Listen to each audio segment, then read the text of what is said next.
La mayoría de canciones de Drake se sienten como una victoria, pero Champagne Poetry suena a que todo el esfuerzo y sacrificio mereció la pena. Tras 2 largos años de espera, finalmente veía la luz el 6º disco de estudio de Drake, Certified Lover Boy, pero el camino hasta aquí fue de todo menos sencillo. Originalmente planeado para el verano de 2020 y luego para enero de 2021, el álbum se convirtió en un mito, uno de esos que pensabas que no saldría nunca, como Yandy de Kanye West. Una lesión y una rehabilitación intensa obligaron a Drake a frenar en seco, aumentando la ansiedad de sus fans y el hype por el proyecto a niveles insostenibles.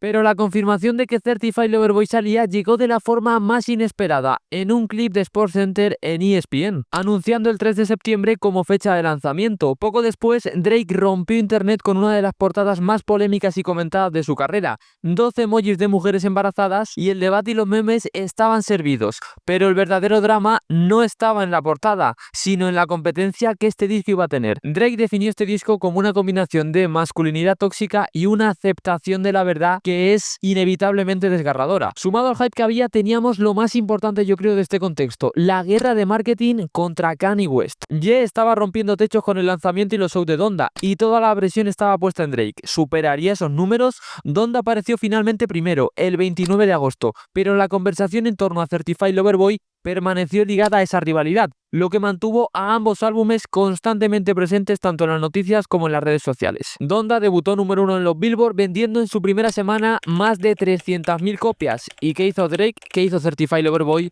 Pues doblar casi las 300.000 unidades que había vendido Kanye, y se puso con más de 600.000 unidades vendidas en la primera semana, que fue sin duda uno de los mejores lanzamientos de un disco en 2021. En números había cumplido expectativas, pero ¿qué pasaba con el sonido? Drake había vencido a su ídolo, y para celebrarlo eligió abrir el disco con una canción que simbolizaba la odisea que fue terminar este disco. Entre secuelas de COVID, problemas personales, una lesión de rodilla, la espera se sintió eterna, y Drake plasmó todo ese sacrificio en la primera canción del álbum, una de sus mejores intros hasta la fecha, Champagne Poetry, una auténtica obra maestra del sampleo. Mucha gente escucha Champagne Poetry y cree que está escuchando a los Beatles, y en cierta parte tienen razón, porque la melodía de Michelle es inconfundible. Sin embargo, si analizamos los créditos de este álbum de 2021 desde la perspectiva actual, descubrimos una de las operaciones más inteligentes de toda la carrera de Drake. Hoy vamos a ver cómo se construye un éxito de este calibre y cómo Drake utilizó ciertos trucos, la piratería legal la vamos a llamar, para conseguir ese sonido vintage de los 60 que quería para esta intro, sin usar la grabación original de Paul McCartney. Pero antes vamos a hablar de la letra, la poesía, como la llamo yo, del camino hacia el éxito. Nada más darle play, tú ya te das cuenta de que esto va a ser un hit. Empieza a sonar el sample de Michelle y las vibras que te da es de que se avecina una intro histórica. Recordemos que Drake lo ha pasado mal, que le ha costado sacar el disco y que en medio de los retrasos y guerras de marketing estaba siendo criticado encima, como siempre, y cuestionado. Además de este sample, abre la canción mencionando el nacimiento de su hijo, como diciendo que, a pesar de ser padre, sigue teniendo letra y hits que sacar. En este primer verso, Drake empieza a hablar de la confianza y de cómo, por pensar tanto en ayudar a los demás, a veces se olvida de cómo se siente él. La base cambia, el champán se acaba y empieza la poesía con el otro sample de la canción, el de Gabriel Hardeman Delegation, perfecto para la parte más introspectiva de la misma. Drake deja claro que no tiene ghostwriters, que por mucho que digan los números no miente y que, oye, no había nadie por encima de él. Aquí también habla de la confianza en su círculo cercano, firman contratos y él se permite el lujo de ni siquiera mirarlos. De hecho, tiene un juego de palabras muy chulo con uno de sus mejores amigos y uno de los productores de esta canción, Noah Sebib, que lo estáis viendo aquí, y es también una de las características, ¿no?, que suele tener el rap de Drake. Cada rima en este tema es una cicatriz. Nos está diciendo que el precio de ser el rapero más grande del siglo XXI es que ya no te pertenece ni tu propio tiempo, ni tu propia imagen. Es la soledad del que lo tiene todo, pero ha perdido el derecho a ser vulnerable. Estar en la cima es increíble, pero como nos enseña esta canción, el champán se acaba pronto y al final lo único que te queda es la conciencia de que todo el esfuerzo que has hecho, de que todo lo que has sacrificado en tu vida para llegar hasta donde estás ha merecido realmente la pena. Tengo que construir una segunda casa de invitados porque la familia está creciendo demasiado. El sueño de Drake era llegar, sí, pero quería hacerlo a su manera. Quería llegar con los suyos. Vista la letra, volvamos al sonido. Pero ¿por qué entonces Drake engañó a los Beatles? Si escuchas el inicio de la canción, hay una voz de la que seguro te has enamorado, aunque no conocieras siquiera de dónde viene. Y estoy hablando efectivamente de la canción Michelle de los Beatles.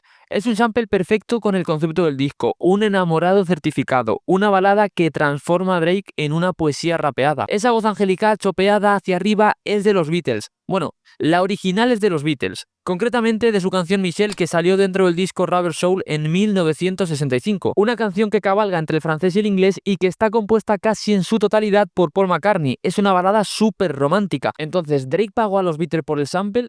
Pues realmente no, porque es que no termina de ser un sample, es una interpolación. Masego lo hizo antes. En su canción Navajo quería conseguir este sonido melancólico y romántico de los Beatles, pero él tampoco usó la original de los Beatles, sino que recurrió a algo mucho más fácil y sobre todo mucho más barato: aprovecharse del éxito de la canción y samplear una especie de homenaje que había sacado en 1972 el grupo The Singers Unlimited, un grupo de jazz americano. Es decir, Drake ha sampleado, por decirlo mal y pronto para que todo el mundo me entienda, el sample del sample del sample. Pero ¿cuánto le hubiera costado el original? Primero salió la de los Beatles, después de Singers Unlimited sacó su versión de Michelle.